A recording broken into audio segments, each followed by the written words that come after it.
Oh, hello, and welcome to today's Decay, where we celebrate births and beginnings of everything important since the dawn of time.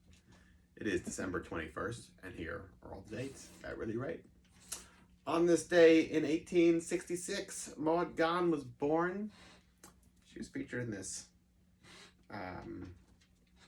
really great book, Women of the Golden Dawn, Rebels and Priestesses. Dr. Christina Oakley Harrington, I think, of Treadwell's Occult Bookstore in London, came to New York City, I don't know, almost 10 years ago, maybe. I think it was Pam Grossman who was involved with the Observatory Room and Proteus Gowanus, all of which collected a whole bunch of different people that eventually became the Morbid Anatomy Museum and Morbid Anatomy Library. So anyway, Dr. Harrington came to the Observatory Room and talked about this book, or talked about the Women of the Golden Dawn and how they were the founding members of the Golden Dawn, and that Aleister Crowley was like this younger he was a kid on the scene like 15 years after they started this, and that it was really the early Golden Dawn was almost like an 1800s Bromley contingent, like in the same time period, like 100 years earlier. And that these were like Victorians, mostly women who were what are you doing over here? What are you trying to get? Oh, this. I see. Here you go.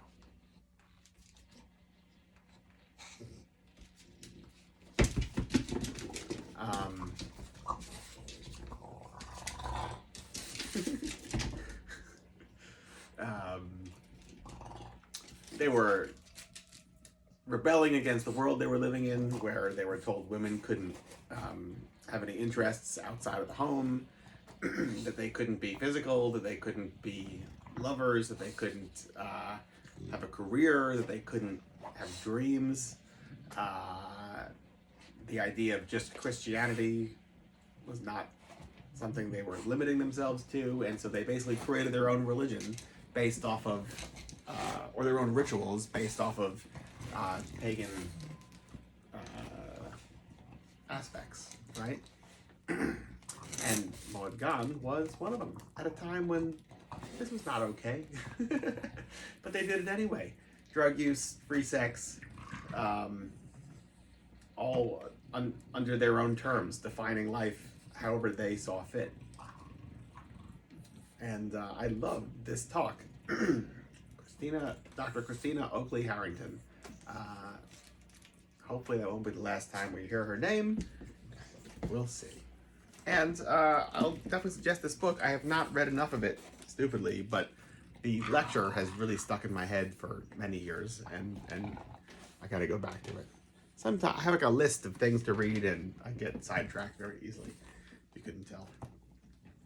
Although doing these videos reminds me to go back and actually appreciate those things on the day they happened, which that was the whole point, right? Like, who would be focusing on Maud Gonne and the Women of the Golden Dawn if it didn't happen to be one of their birthdays today? Yeah. Also, 1902, P.D. Wheatstraw was born. The devil's son-in-law, the High Sheriff of Hell. Did he sell his soul at the crossroads before Robert Johnson did? I don't know, but his music, I mean, to believe the story, the answer is a certain yes. But his music is really wild. Mid-30s, awesome stomping blues. It's raucous, it's brutal, it's wonderful. P.D. Wheatstraw, check him out if you don't know him. There's also the Rudy Ray Moore film with the same name, but don't be confused. 1930s Delta Blues guy is where it's at. You are the star of the show. Michael Carraris, born today, 1927, filmmaker who's responsible for a whole bunch of the original Hammer horror films that we all know and love. The Flip the Frog cartoon Spooks premiered today, 1931. I've got this on 16mm, and I could have sworn last year I did a video on this that had the 60mm projector out and projecting stuff, and maybe I should start getting back into doing that again. It's just the way things are set up right now.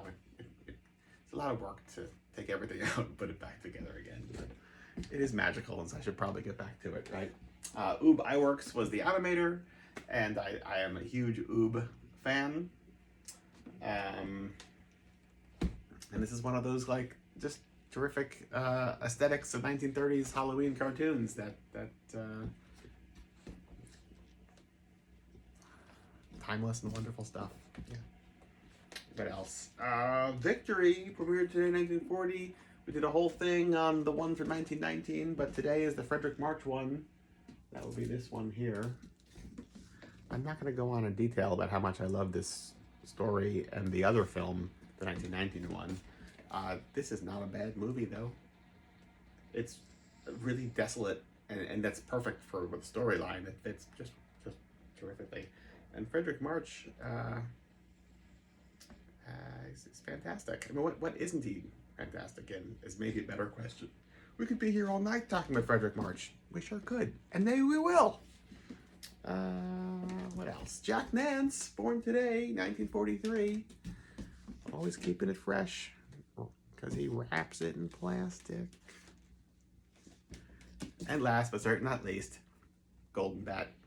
Premiered today, 1966. Although the film Golden Bat with Sonny Chiba premiered today, 1966. It's actually Udan Bat is this superhero from like street theater in Japan from, I don't know, turn of the century, World War I, could it be earlier? I don't know, not sure, but it's really great. And we did a Phantom Creep Theater in Coney Island one year, many years ago at this point, where we presented Golden Bat. And what was our stage show? Because we always do like Phantom Creep Theater is like a horror host spook show troupe. I'm a part of it, and we haven't done anything since COVID, but maybe we should at some point. We keep talking about it, but where and how, and especially right now, are you doing a live event? I don't know. We'll figure it out later. But in the meantime, we can always think back on the past, and in this case, what did we do for a live show for the Golden Bat? I don't remember exactly, but usually we do live stage shows that are somehow tied into the movie we're showing. Is this the one we got shot up into space and then de-evolved into